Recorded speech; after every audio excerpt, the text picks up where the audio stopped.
War began between Germany and France on August 3rd, 1914.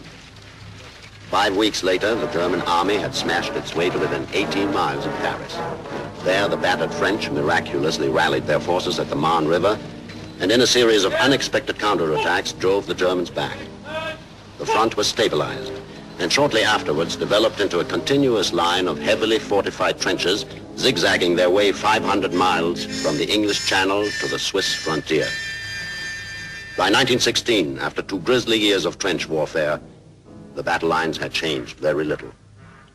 Successful attacks were measured in hundreds of yards and paid for in lives by hundreds of thousands.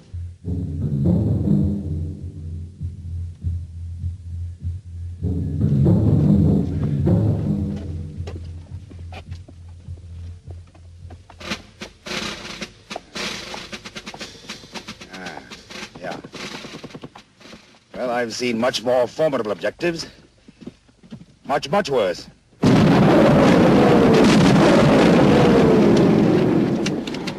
Yeah. Not something we can grab and run away with, but certainly pregnable. Sounds kind of odd, though, doesn't it? Why? Well, like something to do with giving birth. Oh, yes, quite. You're right in your toes this morning, Colonel. Even sharper than usual. But we mustn't forget the Colonel was perhaps the foremost criminal lawyer in all France. Gentlemen, you're both much too kind. Tell me, Colonel, how did your relief come off last night? We drew some artillery. 29 casualties, sir. Yes, notice it on the road in. Utterly inexcusable. Stupid. All swarmed together like a bunch of flies, just waiting for someone to swat them. Well, they never learn, it seems. They get in a tight spot under heavy fire. Gang up every time. Herd instinct, I suppose. Kind of a lower animal sort of thing. Well, kind of a human sort of thing, it seems to me. Or don't you make a distinction between the two, Major? Oh, well, yes. Very regrettable, of course. Very, yes, indeed. Major, would you be kind enough to excuse us for a few minutes? Yes, sir. Of course. Colonel?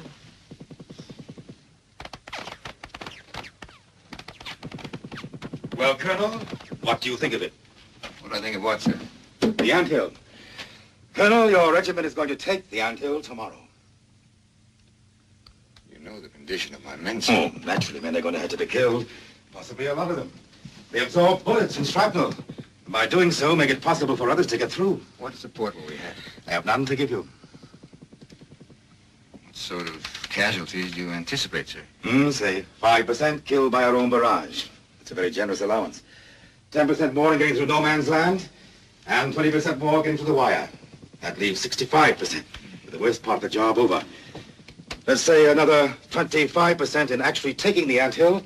We're still left with a force more than adequate to hold it. General, you're saying that more than half my men will be killed.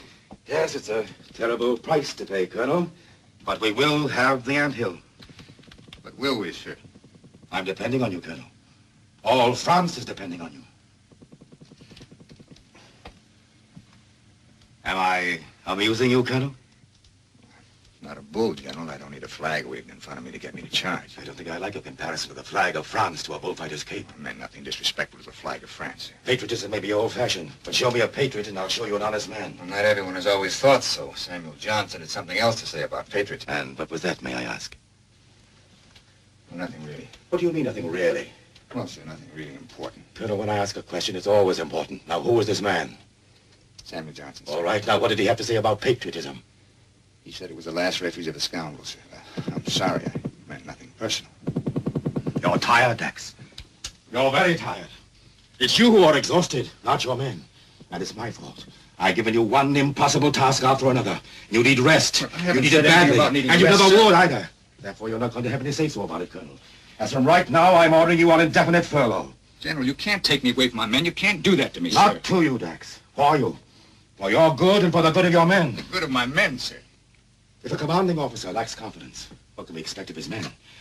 Naturally, I don't want to relieve you, but I must have your enthusiastic support. Not once have you said that your men can take the anthill.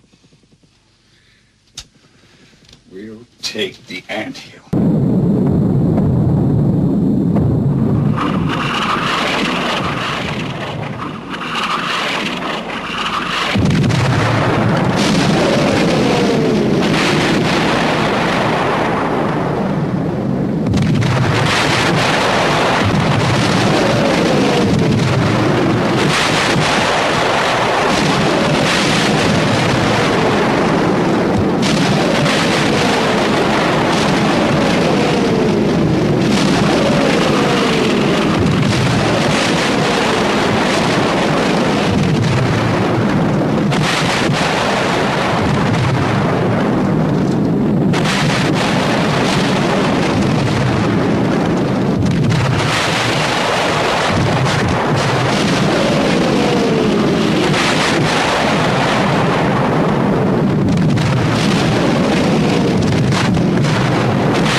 Where in heaven's name are they? On the left. Where are the rest? 0+1 and they're still in the trenches. They're not advancing. Miserable cowards. They're not advancing. The barrage is getting away from them. They're still in the trenches. Yes, sir. Captain Nichols, Yes, sir. order the 75s to commence firing on our own positions. Captain, do you fail to comprehend the meaning of my order? No, sir, but I respectfully ask the Captain, do you fail to comprehend the meaning of my order? No, sir. Then carry it out, Captain. Yes, sir.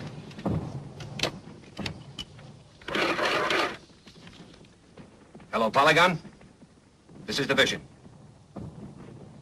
Batteries 1 and 2 commence firing on coordinates 32, 58, 78.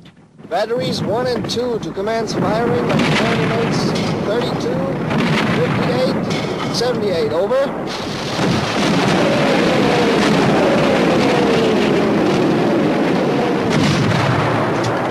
General, the battery commander reports those are our own positions. He says it must be a mistake. Confirm the order, Captain. Yes, sir.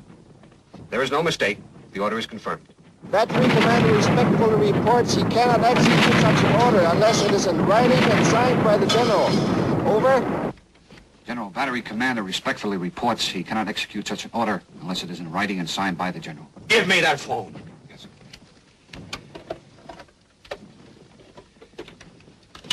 General Miro is speaking. Battery commander speaking, sir. The troops are mutinying, refusing to advance. Fire as ordered until further notice. With all respect, sir, you have no right to order me to shoot down my own men unless you are willing to take full and undivided responsibility for it. Captain Russo, are you going to obey my order? I must have a written order before I can execute such a command, sir. Supposing you're killed, then where will I be? You'll be in front of a firing squad tomorrow morning, that's where you'll be. Hand over your command and report yourself under arrest to my headquarters.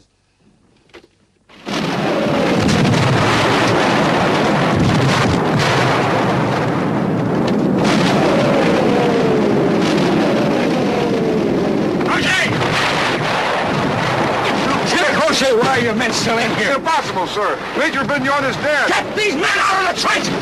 Come on! Let's get ready for another try! Get these men out of here! I tried 3 times. Look at all the casualties. All right! Let's give it another try! Come on! Give it another try!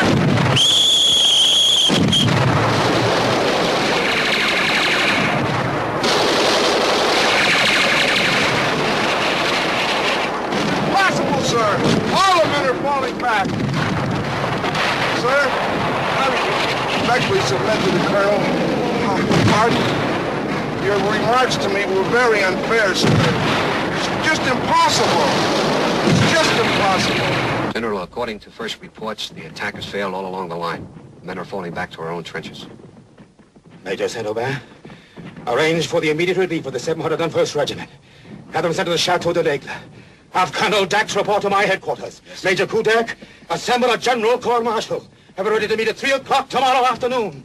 If those little sweethearts won't face German bullets, they'll face French ones.